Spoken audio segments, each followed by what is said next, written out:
The human brain is like a control center. It manages everything our body does, from moving our fingers to feeling happy. The brain is in charge. This organ is inside our head, protected by the skull. Think of the brain as the boss of a company. It tells workers, our body parts, what to do. It sends messages and gets information back. This helps us react to the world around us. The brain works 24/7, even when we sleep. The brain is made up of many parts. Each part has a special job. Together, they make sure our body works smoothly. In the next sections, we will dive into each part. Understanding the brain can be like solving a puzzle.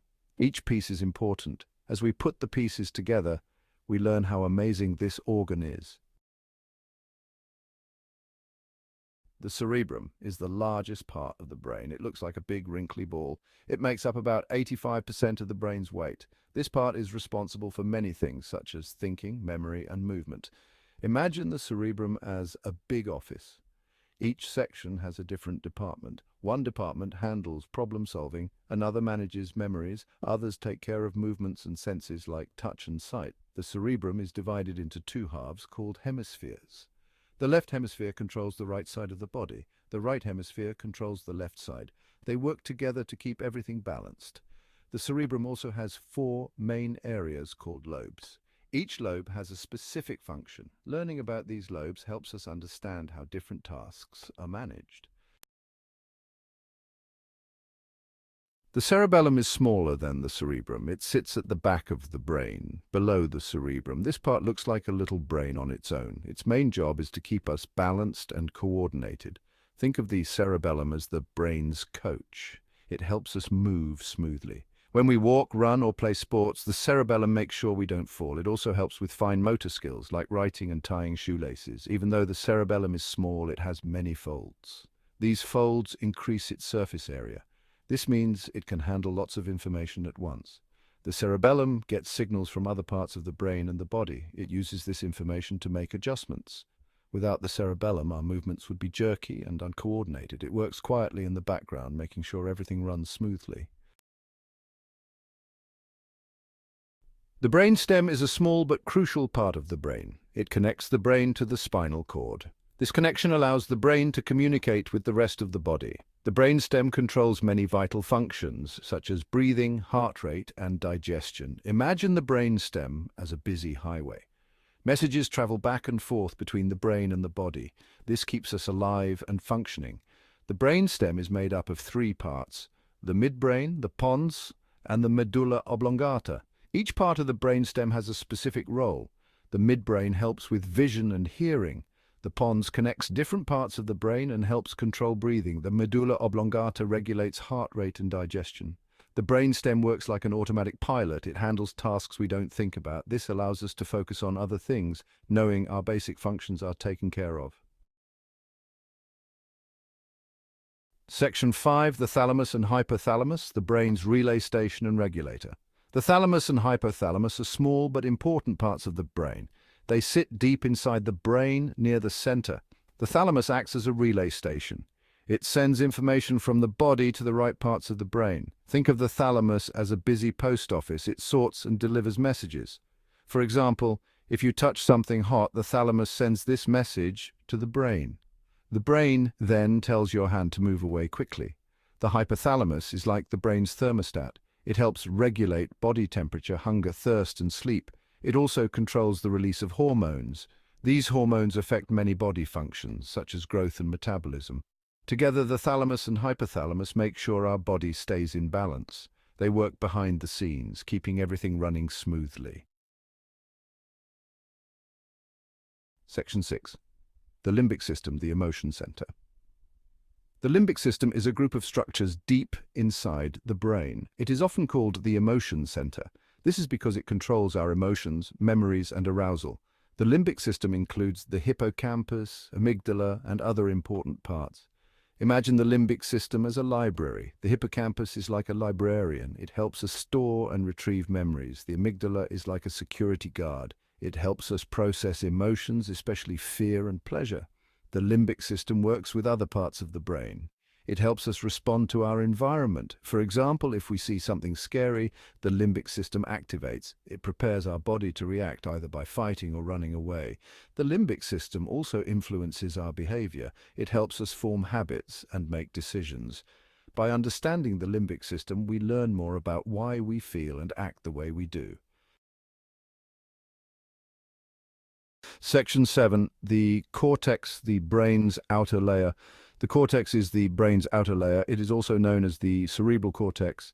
This part of the brain is thin but very important. It looks like a wrinkled sheet covering the brain. The wrinkles increase the surface area, allowing for more brain cells. Think of the cortex as the brain's control panel. It handles many complex tasks, such as thinking, planning, and speaking. The cortex is divided into 4 lobes: frontal, parietal, temporal, and occipital.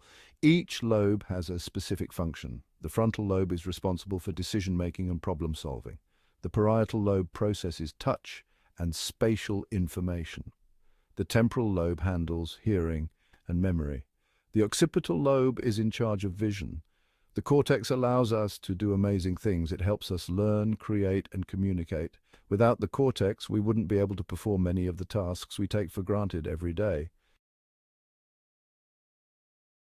Section 8. The brain as a computer, similarities and differences. The brain is often compared to a computer. This analogy helps us understand how the brain works. Both the brain and a computer process information. However, there are important differences. Like a computer's CPU, the brain processes and stores information. The neurons in the brain are like the computer's circuits. They send and receive messages. The brain's memory works like a computer's hard drive, storing data. But unlike a computer, the brain can learn and adapt. It changes based on experiences. This ability is called plasticity. The brain can rewire itself, forming new connections. This makes it very flexible and powerful.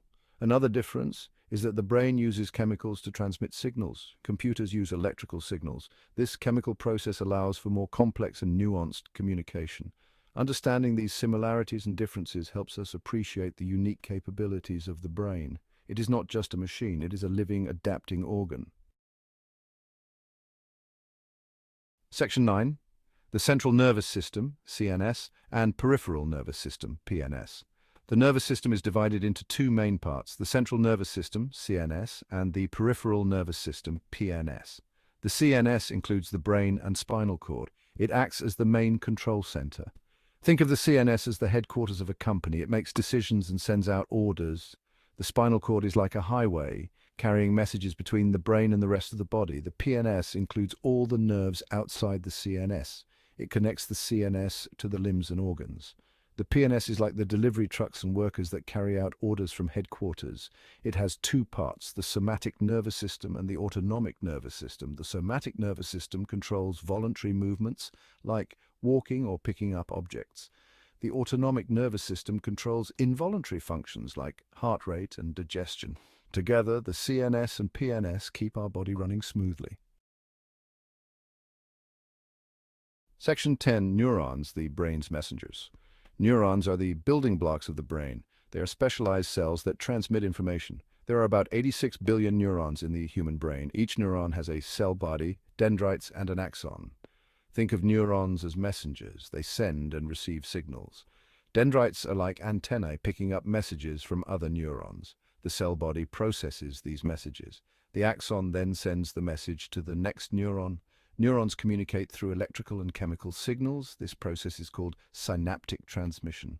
When a message reaches the end of an axon, it triggers the release of chemicals called neurotransmitters. These chemicals cross the gap, or synapse, between neurons and bind to receptors on the next neuron. This process allows the brain to process information quickly and efficiently. Neurons work together to create a complex network. This network is responsible for everything we think, feel, and do.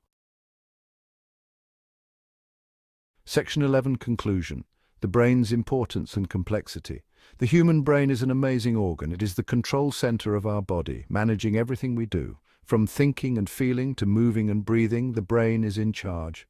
Understanding how the brain works helps us appreciate its complexity and importance. The brain is made up of many parts, each with a special job. The cerebrum handles thinking and movement. The cerebellum keeps us balanced. The brainstem controls vital functions. The thalamus and hypothalamus regulate and relay information. The limbic system manages emotions. The cortex allows us to think and plan. The brain is often compared to a computer, but it is much more than that. It can learn, adapt, and change. The nervous system, made up of the CNS and PNS, connects the brain to the rest of the body. Neurons, the brain's messengers, transmit information quickly and efficiently. The brain's complexity and capabilities are truly remarkable. By studying the brain, we learn more about ourselves and how we interact with the world. The more we understand the brain, the more we can appreciate its role in our daily lives.